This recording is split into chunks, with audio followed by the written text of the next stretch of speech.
Hello, everyone. One and all. This is Kevin, the Entrepreneur, and you are listening to the monthly Rideshare podcast. Now, before anyone asks, I need to point out Mark, Cecily, and Mike are not here today. This is a special Barbara Walter style one-on-one interview. We're trying something a little different today. And joining me today is Edward from the Drivers United Alliance. Is that what it is? I am so bad with names. The Alliance for Independent Workers. The Alliance for Independent Hashtag Drivers Unite. All right. And we've also got Slavic from paydriversfair.net. Say hi, Slavic. Hello, everybody. Okay, and I guess we will start this episode off with Edward, and Slavic if you want to tune in. But what is it that you guys do? Well, I'm a veteran 4-year full-time driver. I've driven with 10 different apps from the San Francisco Greater Bay Area market. I have driven a little in Los Angeles and Sacramento as well. And basically, early on, there was a bit of protesting and strikes and so on and so forth that were thrown around, a lot of yelling and screaming, but nothing was focused. So we had determined that there needs to be some focused, targeted professional messaging so that we have a few talking points and we can establish the driver's narrative in the media. As you know, Uber and Lyft, they're very vulnerable in the media. So they had lost last year alone about $22 billion in valuation perception, which is pretty significant 1 year, $22 billion decrease. Yeah, that's real power, and that's from the media. So obviously we saw that there was an opportunity we could take this forward and continue to exponentially blow this out with the base of drivers. So about 2.5 years ago, we started to reach out to organized labor. We had meetings, Teamsters with SEIU, Fight for 15, and other organized social justice groups that are established on a national, statewide, and local level. And we were able to get traction. We were able to make some things happen. We were successful in getting the $100 million settlement rejected with Uber June 2nd of 2016. We did a press availability day at the court, and I am one of the 5 legal objectors to the $100 million settlement with Uber. So that was our first salvo. We were successful. That got a lot of play in the media, even on a national level, international. Well, I made a video on it. Well, there you go. And we were there. We were the tip of the spear, if you will. And so from there, in collaboration and with support on social justice matters from the SEIU Fight for 15, which for people that don't know, Fight for 15 is the most successful labor movement in U.S. history. So basically, we were looking at springboarding off of them. And it's not to unionize because technically we are not employees. And so therefore, we are not able to unionize as independent contractors. So it is something that we always keep in mind to remind people that it's not like that. We actually have to stay in the driver's seat on this matter, no pun intended, because it is essential. We are in the trenches. And, I'm sorry, but no organized labor or other group can understand what we experience on a daily basis, day in and day out. So it is essential that we stay on top of these things. And it's not for us to not have a shared effort and collaborate with these groups, because I'm all for that. But we must stay at the forefront and not give away our power, expecting organized labor to come in and do everything for us. Unless we're union dues paying members, honestly, we're not going to get that kind of consideration. It's just how it is. So that's where it's at. Okay, so what would you say is the ultimate goal of what your group is trying to do? Well, Fair, just, and equitable treatment of gig economy workers, which we are a member of we're part of that group. Gig economy workers is a third of the workforce nationwide and growing. The next couple of years, it's going to be 40%. By 2027, it's projected to be 50%. So these individuals that participate in the gig economy are being impacted. So there is no united voice. There is no united discussion. And so by unifying our voices, we have true power. We have 2 million plus here in the States. We do collaborate and work with other actions and have also spoke out on behalf of Amazon Flex drivers and other segments of on-demand that need. We've done collaborations with Tech Workers Coalition, Code Pink, San Francisco Living Wage Coalition, someofus.org, Partnership for Working Families. So we're out there, and we're lobbying, it's advocacy. So what we want to see is fair, just, and equitable treatment of gig economy workers and drivers. The rideshare industry is a good component, significant component of that whole gig economy that is in the news often. And unfortunately, it's not for all the good reasons. And so we'd like to really focus on turning the tide around, turning things around to make it beneficial, but also bring transparency. We want to bring transparency to the table because people that are uninformed or ill-informed or misinformed, they're being taken advantage of. And we have serious concerns for a lot of the participants. As you know, a lot of them, immigrants, low-income, minority, seniors, disabled, veterans, ex-felons even, college students and non-college students, period. Single moms, huge component of single moms that are getting out there and making a difference for themselves and their families. So, we see the possibilities here on a positive.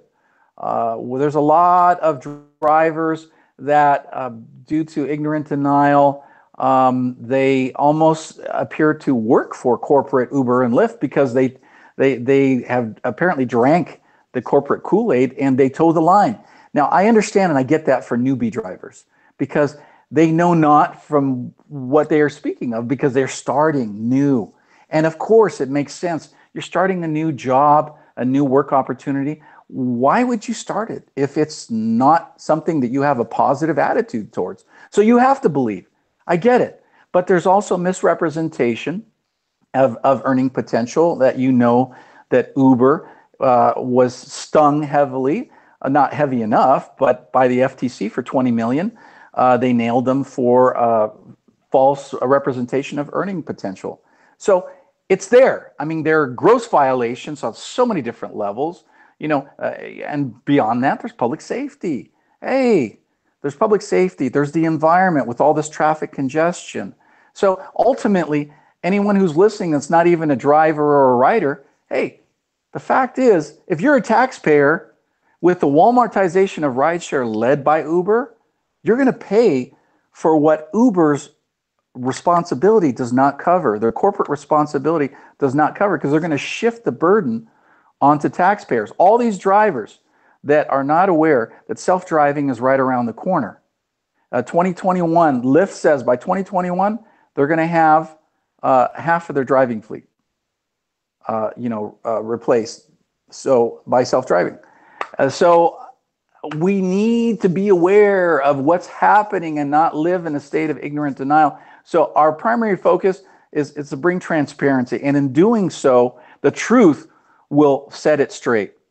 And if we get traction within the national media and we keep firing it out there, just as you see, Uber and Lyft are constantly spinning the media in their favor. They've got full-timers that are working on this constantly, and they're doing this globally. So, of course, we need to counterbalance that and realize, drivers out there that if silence is implied consent. So by staying silent, it is implied that you're giving permission for them to continue this type of abuse of workers' rights. So what this is doing, it's undermining what it means legally, truly, to be an independent contractor in this country. So it's not just for drivers, it's everyone else who's an independent contractor, because corporations are looking what Uber and Lyft are doing and getting away with. And they're like, hey, if Uber's doing it, I'd like to do it too. We could save a few million. Of course, it makes sense. So you have to stop and think about it. So on top of that, it's undermining full-time employment. So people who actually are employees, they're getting damaged as well because it's undermining their rights as well. So this is pretty significant. And this is not, and realize too, because a lot of people don't get it. It's not like, oh, we're not independent contractors, so you want to be an employee. No, nobody ever said that. In corporate America, they have options.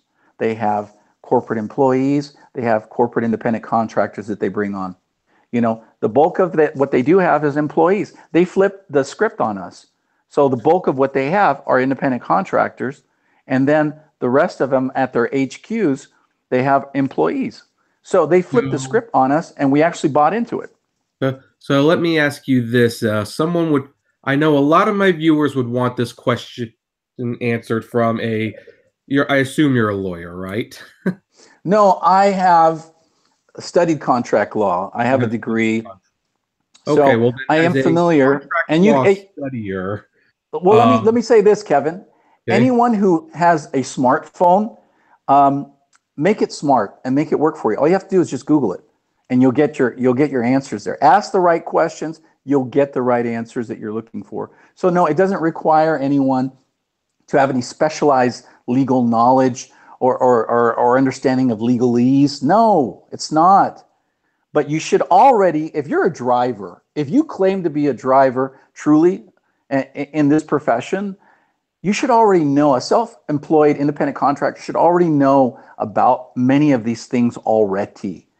This is not something that, later on that you come to know. It's like you're doing a disservice to what it means to be an independent contractor in this country and everyone else who really is trying to apply the standards of what it means to be an independent contractor. So, and I've had the experience. I've done organizing in the past. I was national corporate spokesperson for Ford Motor Company for 6 years. I was also a corporate spokesperson for Nissan, for Subaru, for GM. I was a corporate trainer. So I tried to organize, if anyone's been to the international auto shows, they have throughout the country. Well, I was one of those guys on the turntables. Okay. Most of them are females, yes, and that's great. But they at that earlier time when I did this for 10 years overall, it was predominantly females. And so what happened was there was a situation where the automobile manufacturers were using and abusing the talent. And we had an agency that basically, it was a precursor to what Uber did. This agency was double dipping, and when you have a dual agency where you're claiming to be an agent, then you have to fully disclose all the terms and conditions. And where is your loyalty? Where is your allegiance? In case of Ubers and Lyfts, we already know that where their loyalty lies. It's to the almighty dollar and to accumulating as much as they can as soon as possible and on the backs of drivers who are slaving away. So anyhow, we had done the work on organizing. And what happened was, of course, it was discovered. I got blacklisted. And so here I am. Yeah, here you are talking to me. Yes, sir. Is that an upgrade or a downgrade? I'm not sure. That's a side grade. How's that? A side grade. Oh, okay. Let's move. No, because sometimes, look, Kev, I'm on a serious note. Sometimes you have to move laterally in order to go up. and that is good. That's a great thing. And, actually, as a compliment to you, you've been hitting it. You've been hitting it. And you know what? Your focus has been more activist in nature. And that's a great thing because other people, they get their 15 minutes of fame and, they really enjoy that exposure. I get it. You get the excitement, but I've been there and done that already. I've been involved and I've worked in the entertainment industry in Hollywood. So I know what's involved with that. For myself, as our team, Alliance for Independent Workers, we love for everyone to collaborate and participate in finding solutions. We want people to bring in what's happening locally, what's happening regionally, what's happening statewide. You have areas of interest and concern on national and global levels, bring it. We welcome it, because we can't be in every single place throughout the country and throughout the world. So we need active participation, and you decide on what level and to what extent you want to participate. Like Slavic, we met and, crossed paths. Excellent. The guy is just a go-getter and passionate. Like, if you looked up the word passionate in the dictionary, you'd probably see his picture there. So, very commendable. It's people that are go-getters, that are doing things. And like you, Kevin, you're bringing it. You're bringing it to the table. And that is head and shoulders above the rest that are just putting their toes in there and getting it wet, but they're not fully immersing.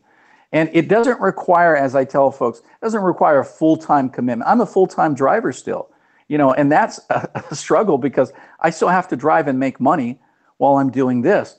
But you know what? It's not a full-time commitment from a physical standpoint of, you have to be at a workplace and do things. But we do ask that you full-time commit your mind to creating solutions for these challenges and problems that are out there. Okay, well, on that note, some of the questions that I get, because people email me all the time, like, Kevin, what? Well, there's a few things I'm emailed. First of all, the most famous one I'm emailed is, if you don't like what you're doing, just quit and get another job, which, as anyone who's ever worked a bad job before or been stuck at Walmart or McDonald's for many years. Oh, Kevin, I've never heard that one before.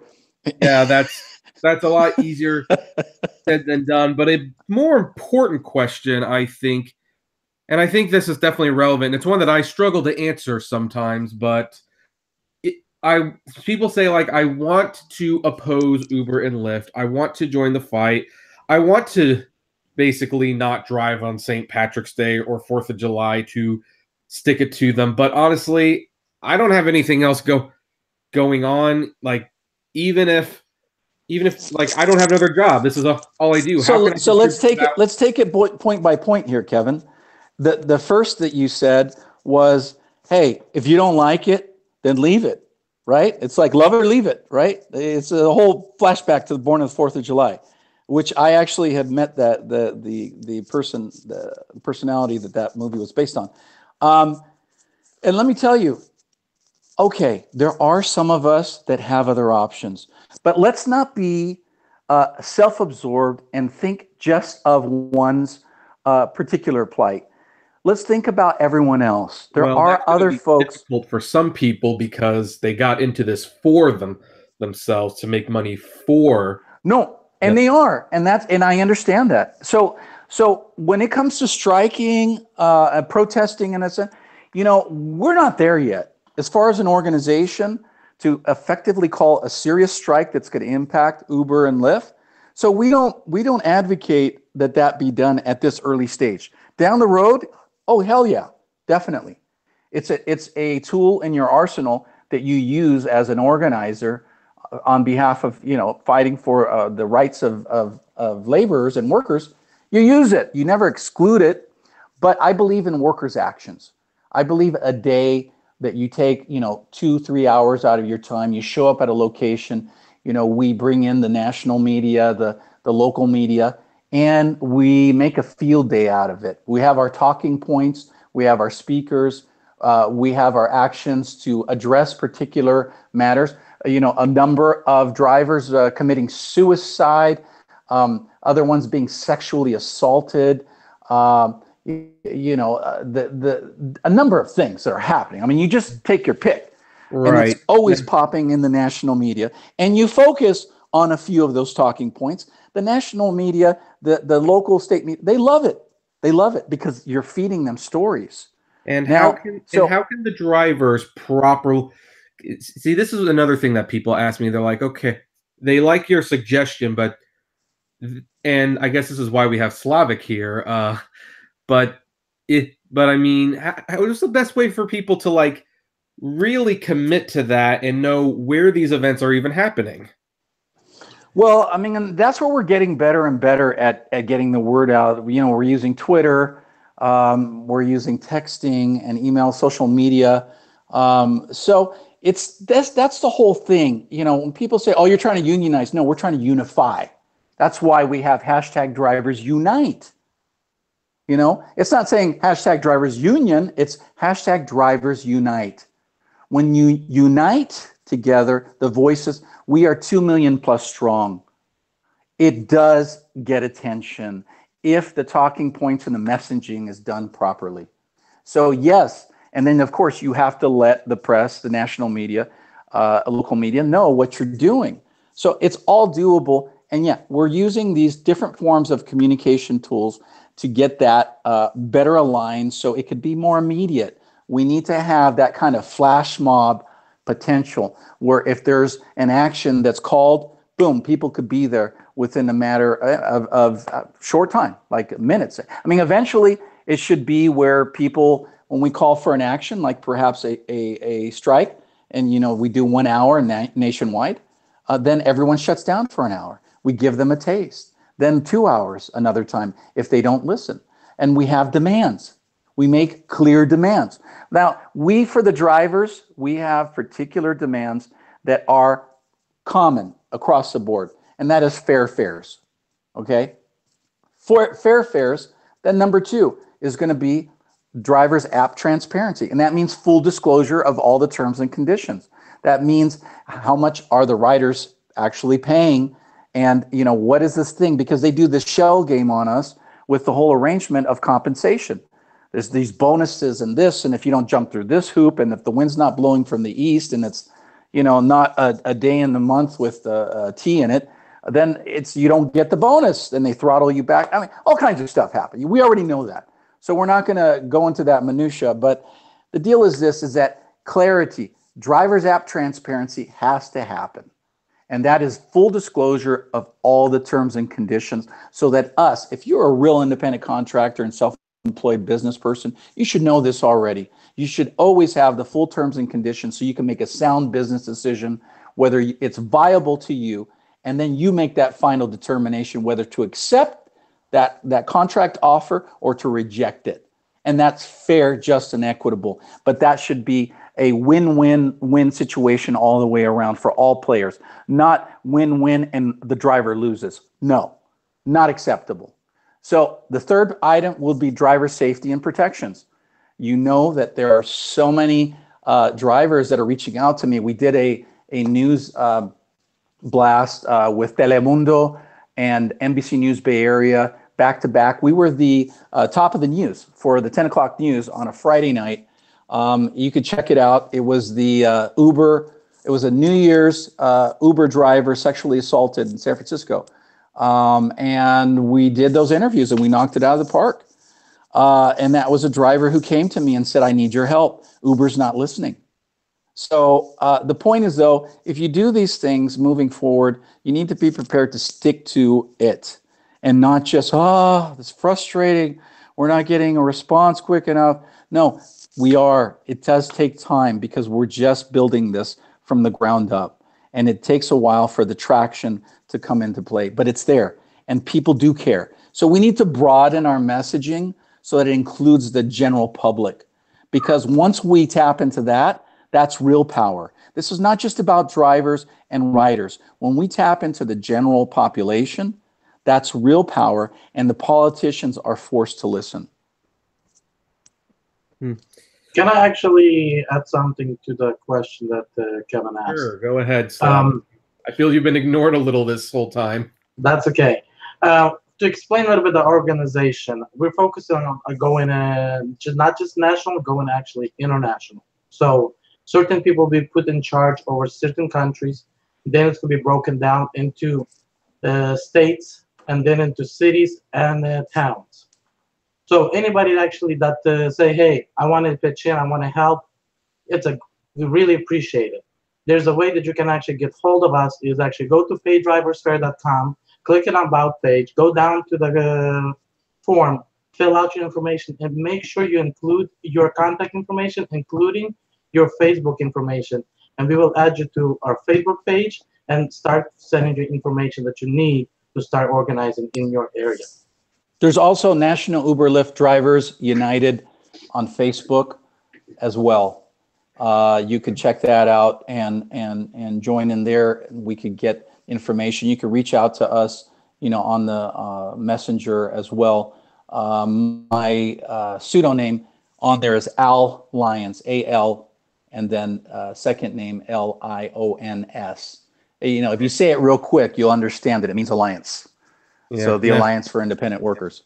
Well, we can just in the YouTube description put the links below. He mentioned Slavic. Can I mention? We are in collaboration with the London group that brought Uber to its knees.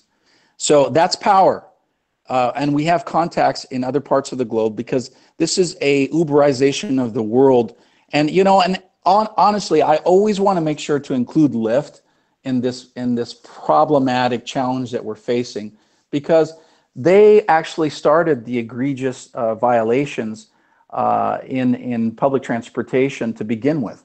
And Uber was trying to play ball, and then Uber said, "Hey, Lyft is actually Sidecar, another company that went out. That's been well established on this channel. Yeah, so we know that. Okay, so then that's where it's at. But we want to say also too, our successful push in our drivers movement, we formulated the first nationwide united drivers voice in the media. November 29th, 2016, 340 locations, 20 major airports, our voices were heard united in the media.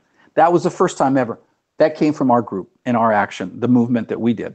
And that was in collaboration and with support of SEIU and Fight for 15. And people were a bit confused. They go, "Oh, well, we don't want $15. No, you don't get it. We're using them to springboard the driver's narrative into the national media.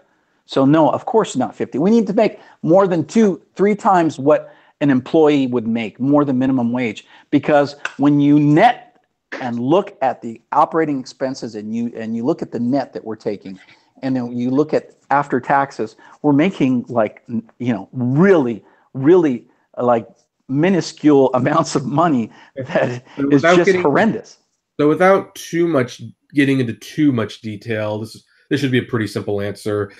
In your mind, what would the ideal per mile per minute rate for Uber X drivers be? I'm not gonna even go there with that. I'm not gonna play their game. We need to take back control and say, you know what? Okay, what are you, Uber Lyft? You're a lead generator. Let me push on that a little bit. How is that playing their game? I mean, like if Uber came up to us and said, "Well, how much should we pay you for you to be happy?" Would that not be a reasonable question? I'm going there. Here's the deal. We need to flip the script on these folks. What are they? Uber and Lyft lead generation service. Okay, they're supposed to provide us with a qualified lead. And then secondarily, they are a billing service. So two things they do.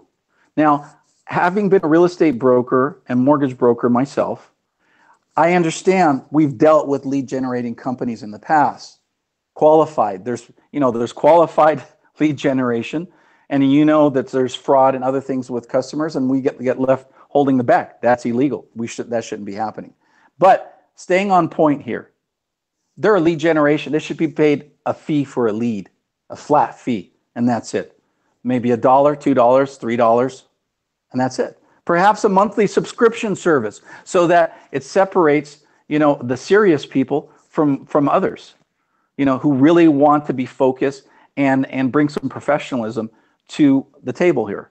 So, perhaps a small subscription service, a monthly fee, $20, maybe 30, 25, I don't know.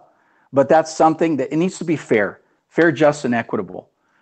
So a flat fee is what we would advocate strongly that it be that. Not this commission thing. Commission, it's too murky.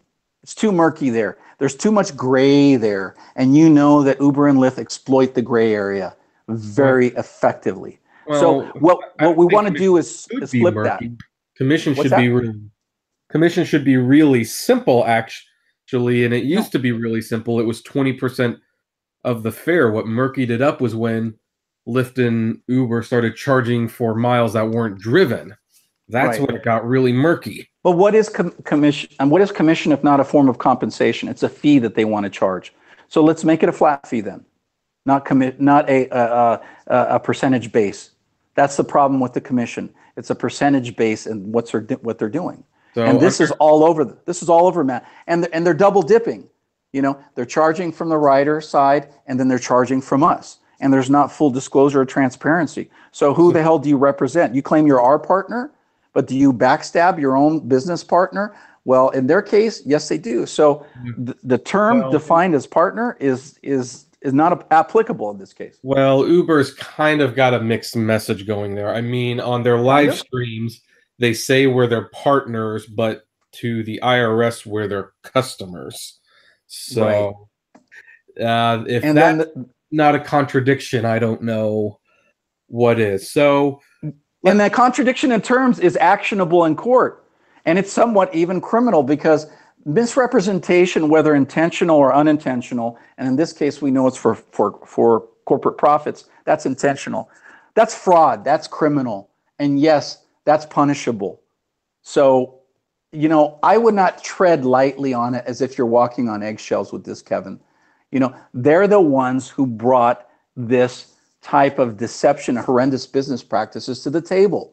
We are on the receiving end, and they are making unilateral decisions that are impacting, you know, our present towards our future. That is not acceptable. It's not acceptable. And, you know, anyone with a smartphone should Google any questions that they have, and they'll get a lot of answers. We're a valuable resource. If you're frustrated as hell, like a lot of people are throwing their hands up and not knowing where to turn, we're there. We're advocating. We're lobbying. You know, I just met yesterday. We did an incredible, major impact. The California Public Utilities Commission. We spoke in the public comments, and we urged CPUC to reclassify Uber in California from TNC to TCP. And what does that mean? It means greater responsibility. So they did. The limo thing that I reported on? I'm sorry?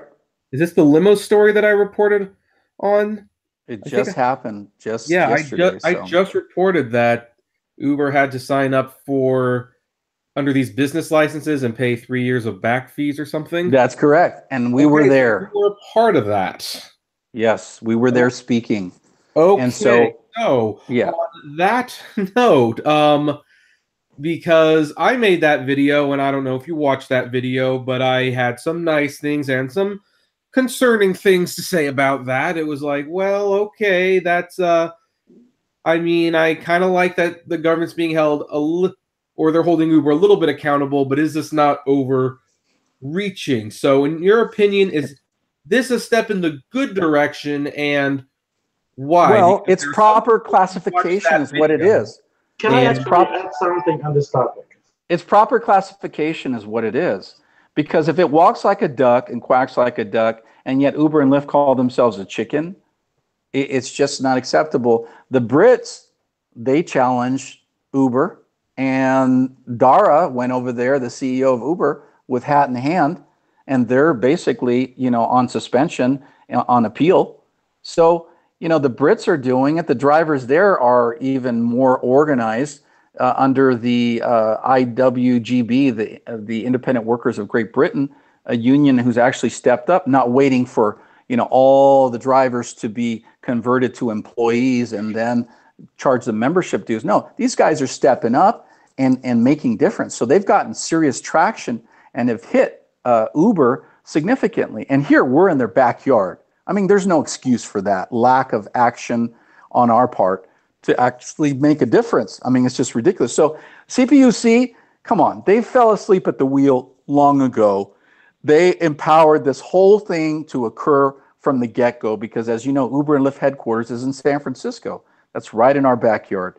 And so since they did not classify Uber and Lyft, and Uber and Lyft bullied their way in, they just bowled them over. They flash mobbed them. And so CPU said, huh, what, where, how?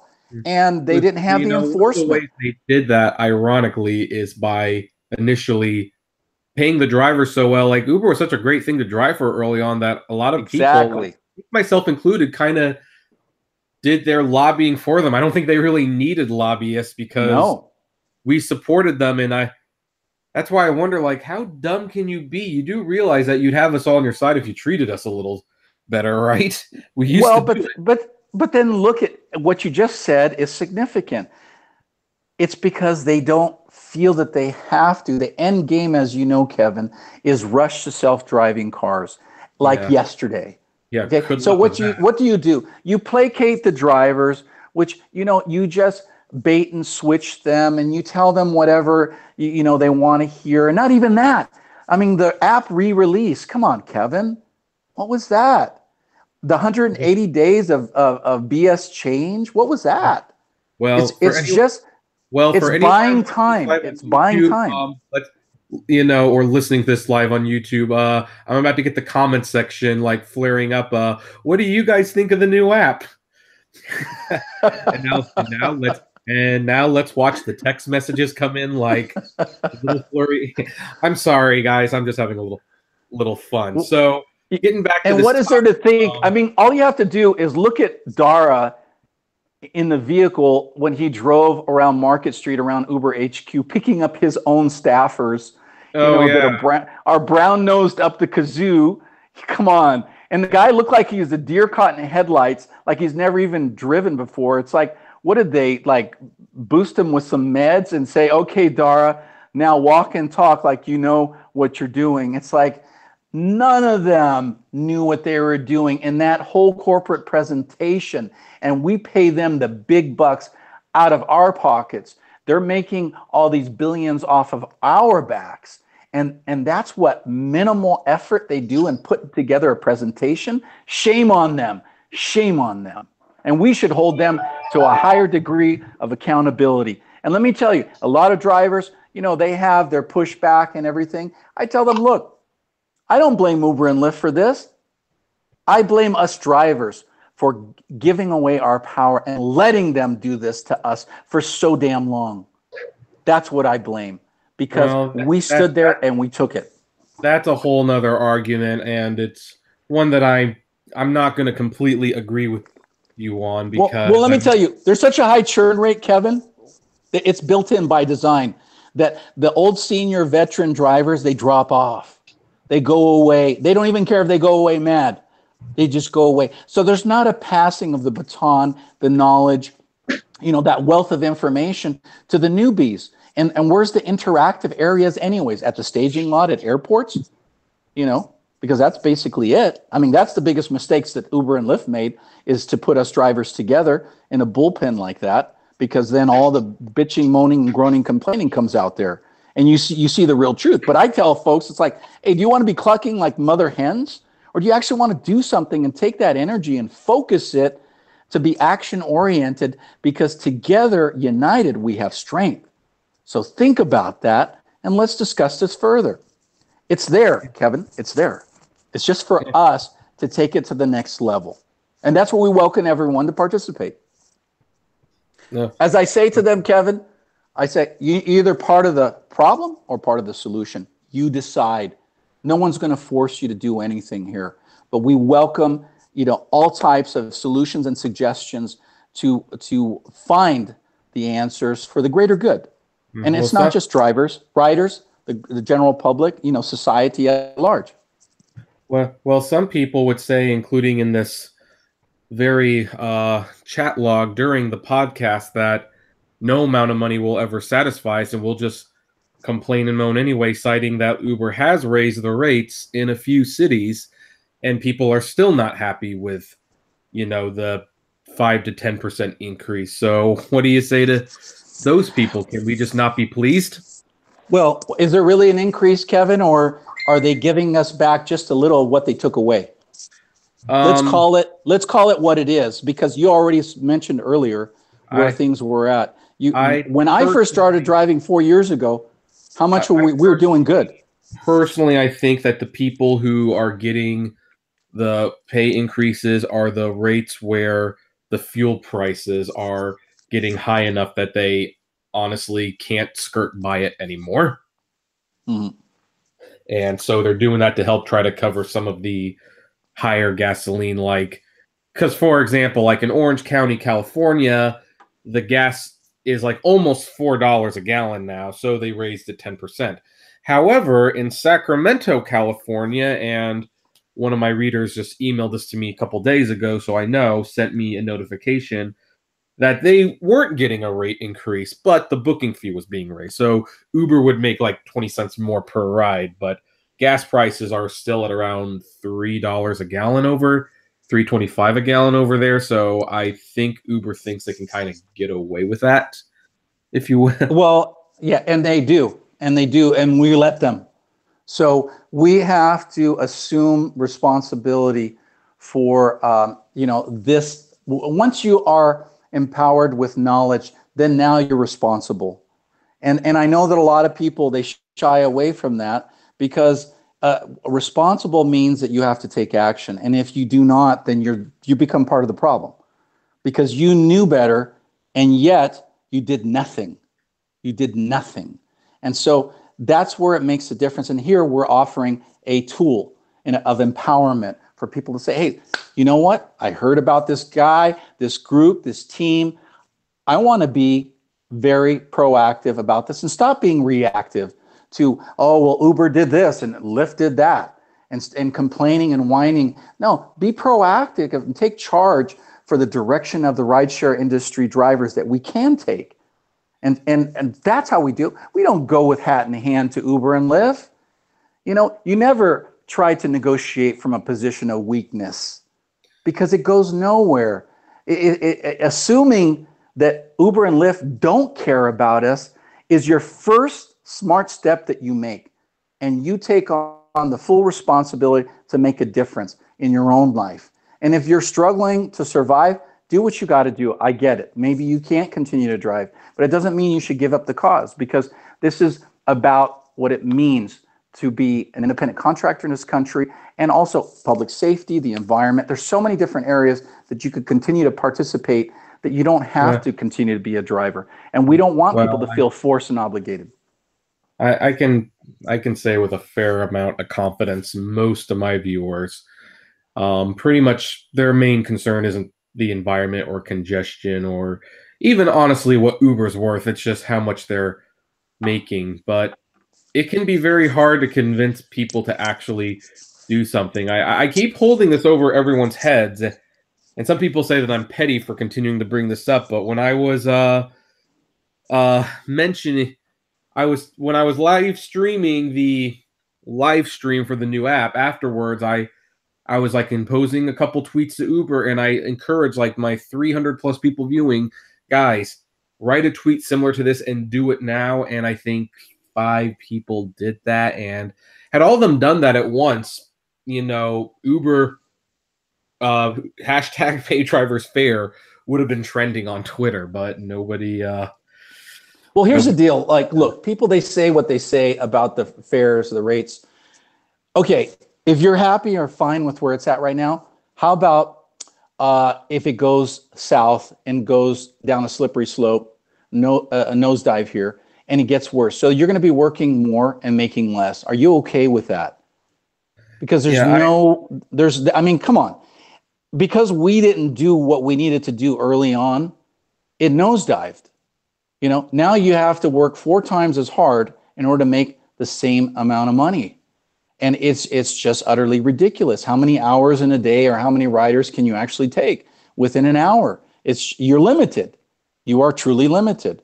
So you got to work smarter, of course, but think smarter about things and don't be reactionary and do something about this, because if you're okay with where it's at, don't expect it to stay that way, because they're going to continue to take from us if we do not do a significant pushback. And how do we do that? In a professional manner, getting our driver's narrative out to the national media. Check out Edward Escobar, Google Edward Escobar, KALW, and listen to that national discussion on the rideshare industry. We brought in a U.S. Congressman from New York, Adriano Espaillat, and he is looking to revamp the TLC in New York. That's a significant thing. We have a number of political players. Well, how does the average person listening to this get involved with the media? I mean, I know Via how to, us, but via us, oh, via us, because we can okay. help them to orchestrate actions in their hometowns, wherever they are at, so they could be effective. We have the experience already. We have the resume of putting things together so that they could get results. So they're not wasting their own time nor that of their fellow drivers. That's why we say we prefer workers' actions instead of strikes or just, protesting, say, oh, I hate Uber, I hate Lyft. Come on. Let's So stay focused. Let's take that energy in the positive direction. So what about the person who, say, listens to this and says, okay, getting the media involved is one way to do it. I don't know how to get a hold of you. Can they just write to their local media and tell the media their story, and will the media? Well, I mean, you could do a press release, but here's the deal: is that, and you could go online and Google it, how to make an effective press release to reach the media. You could do that. Fine, we encourage you to do that. But if you'd like to collaborate with us, you're more than welcome to reach out to us. We have the Drivers Unite org at gmail.com if you want to email, and we can collaborate. Together we're stronger because we have the numbers. And people are starting to realize that, wow, there is a significant problem here that is facing society as these rampant abuses of workers' rights are occurring. So how available, how should I put this? What's your turnaround for responding to emails when people reach out to you for help? Like how many hours? I mean, it's pretty quick. I mean, look, we're not monetized, so it's you did hear the part that I said I'm a full-time driver and I'm doing a lot of things. So we try to prioritize, but if it's a real urgent matter, I mean, we're responding, sometimes 24/7 because we have different people that are attending to different matters. And I'm only human. I could only do so much myself. But we support as much as we can. But we do expect you to stay in the driver's seat throughout the process. Do not look to hand your problems over to us and that we will magically fix it for you. No, you have to take the lead, and we'll show you how you can be an effective lead taker or leader, if you will, in respect to whatever the issue is. Okay, so here's another question that I have, and I think someone in the chat actually asked this, but when you say you should stay in the driver's seat, because one of my big advice to people when they say I'm not making enough money on Uber, I've kind of been saying, look, find a plan B, like get out of this if you're not making enough money. Yeah, no, I don't mean it. I don't mean it that way literally. I mean it.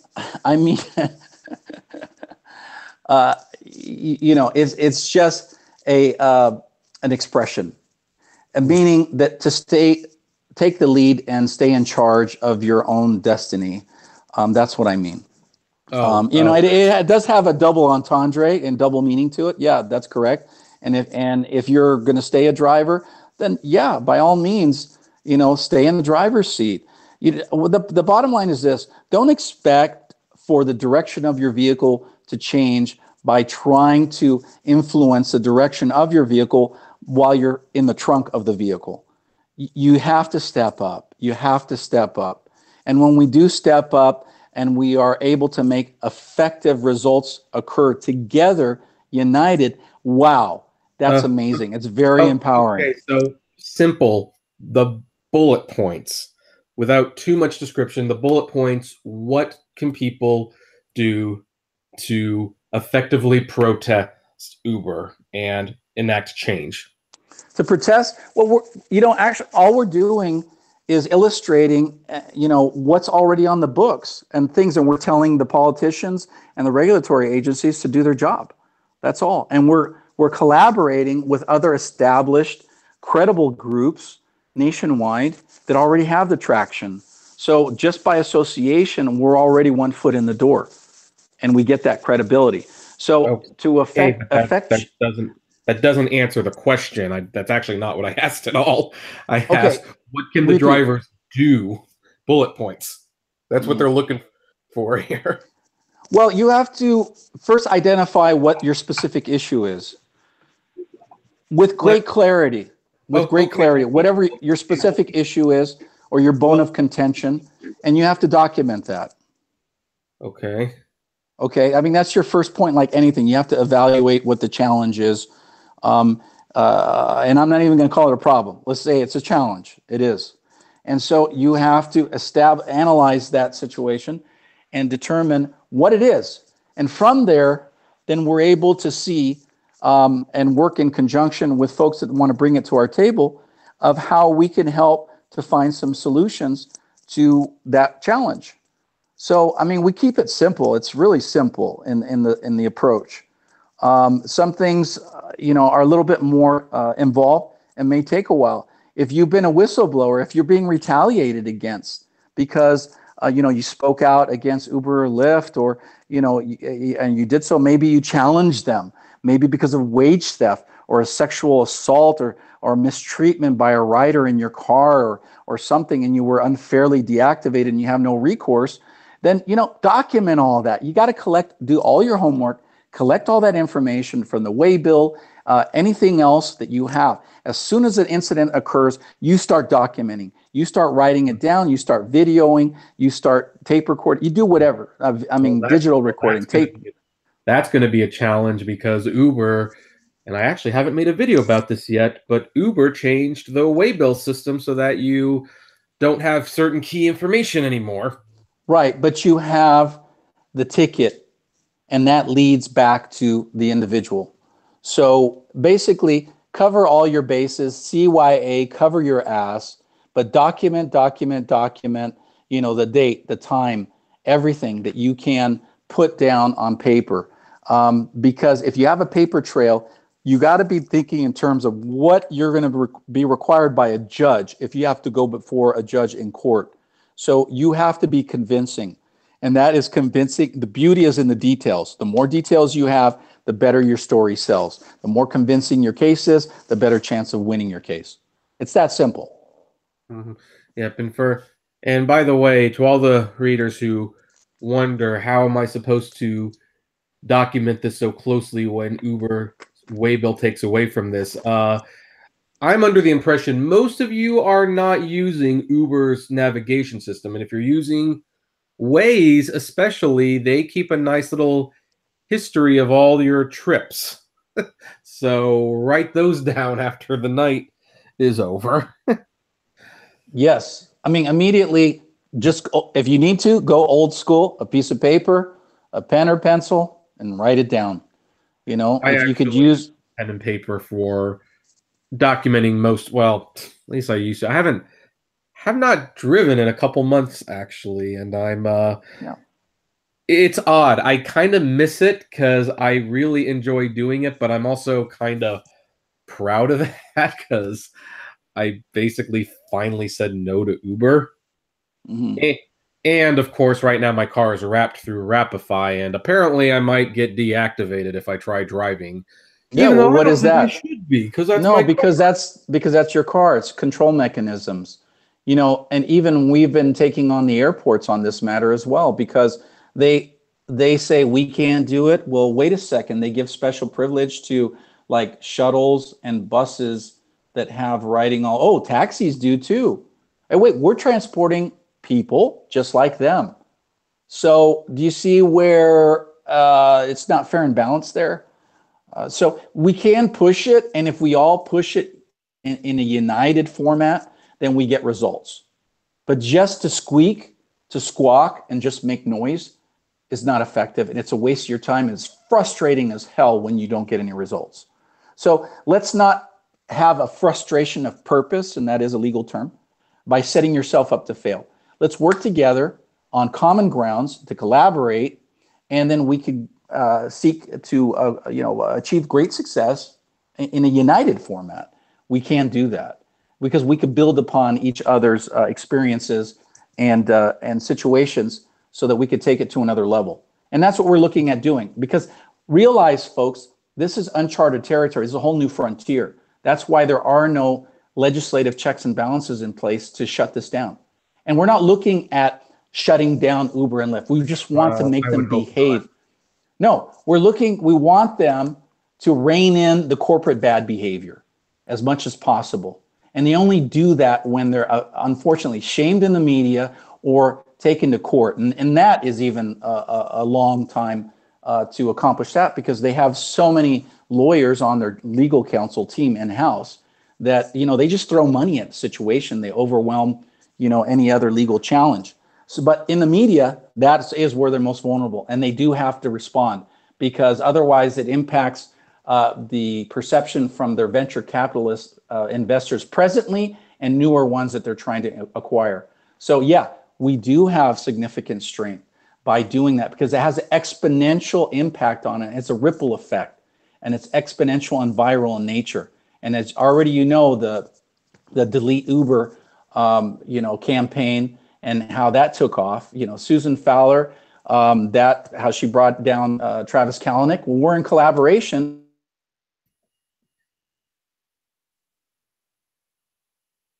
Are you still there? Excuse me? No. Oh, you broke out. I was wondering if you dropped there. Yeah, for California State Assembly Bill 3080 that's being proposed, you can look that up, and 3081.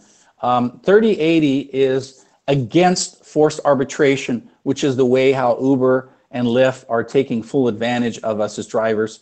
And this is why that works, is because corporate attorneys will not want to touch our lawsuits that we may have against them, because, well, it's going to go to a settlement in forced arbitration. Well, who do you think normally is doing the arbitrage work? It's the same companies that they always use. And who do you think they're answerable to? Is basically the corporate client that's paying their bill that keeps bringing them more business. So it's a kangaroo court, and it's really stacked against the driver, and their attorneys are driving it. So you come in by yourself solo, and you're going up against these folks that have a revolving door policy that you're in and you're out, and that's it. And they take full advantage of you. So we're saying no to forced arbitration, and also these NDAs that they try to get you to sign when you go into a settlement with them. They're saying, oh, in the future, you have to accept all matters to be handled in arbitration, and that you have a gag order. No, that's not acceptable. You can't renegotiate terms and start adding things that have nothing to do with the initial claim. That's not fair, just, or equitable. But yet they're doing it and getting away with it. So in collaboration with Lorena Gonzalez, Assemblywoman in Southern California, she's author of those bills, AB 3080 and AB 3081. And Susan Fowler is also supporting that. And she's the one who brought down Travis Kalanick with her blog. I think we all know who Susan Fowler is. And for the record, I don't know if you could ever legally take away an NDA for settlements, but it definitely seems like arbitration can be challenged, because that's basically, in my opinion, saying, okay, we're going to hire you, but under the condition of being hired, you cannot sue us for doing something wrong. You have to let us deal with it. And it's like, well, you don't know how you're going to be treated until when the NDA is to cover up an unlawful illegal act. Yeah, there's a serious problem with that. There's sexual assault, sexual predatory behavior, retaliatory behavior, and everything. Yep. NDAs cannot be their blank check to run amok and do whatever the hell they want to people. No. Well, NDAs are different, as I understand it, than arbitration. NDA is, hey, yes, we're going to admit something wrong to you personally, and we're going to give you this money. And by the way, we're going to give you a little bit more so that you don't speak about it. And most people will do it because they would like to make a little bit more money. But the arbitration... And some people will do it because they don't feel they have any other options. Well, and in this case, they don't have any other options. And let's clarify, NDA is non-disclosure agreement, confidentiality agreement. So, these things, for a proper business aspect of secrecy when it comes to developing a project or something along those lines, that, for programming, coding, okay, I get that. I get that part. Okay, that's proprietary in nature, that could damage them because it's like part of a non-competitive clause. Yeah, okay, I understand that. But the NDA, confidentiality agreement, to try to cover up horrendous corporate practices and bad behavior. And the only way that they could get around that is if they're subpoenaed. So in the state capitol, when I was there lobbying with my team, hey, what happened was this particular gal that came to testify, she was basically subpoenaed, and she was under an NDA. Well, the subpoena undermined that NDA as far as her, and negated it and allowed her to actually speak freely.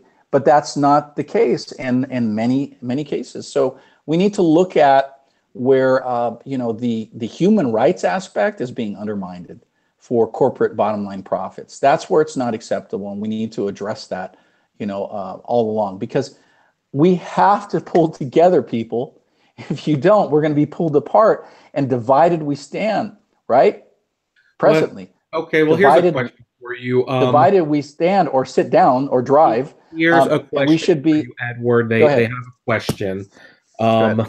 Because obviously we're getting that we need to come together and all that jazz. I believe that, but now some people are asking, well, how can I support this anti-arbitration, anti-NDA bill?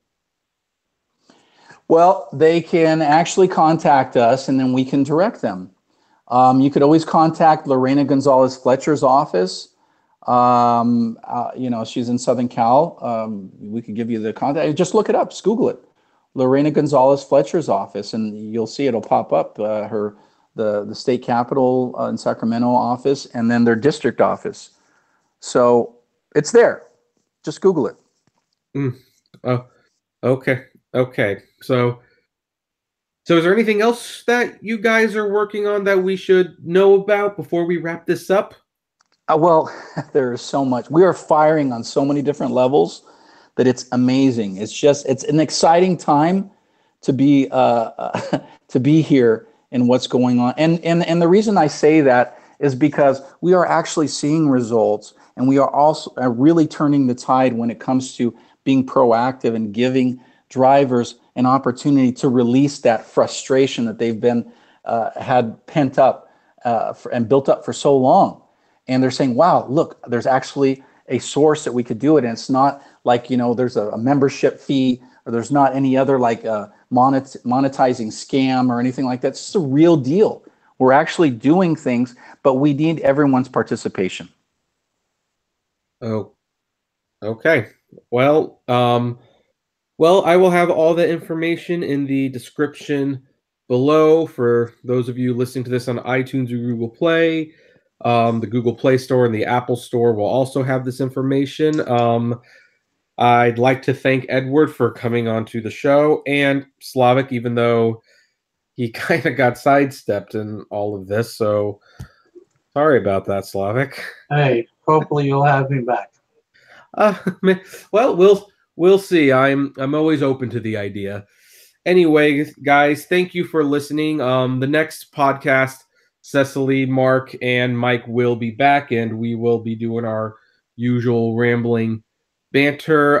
But if you are someone in the rideshare industry who are either working for rideshare, working against rideshare, or maybe even have a personal Uber or Lyft or DoorDash story you want to discuss and on one-on-one Barbara Walter style, feel free to send me a message.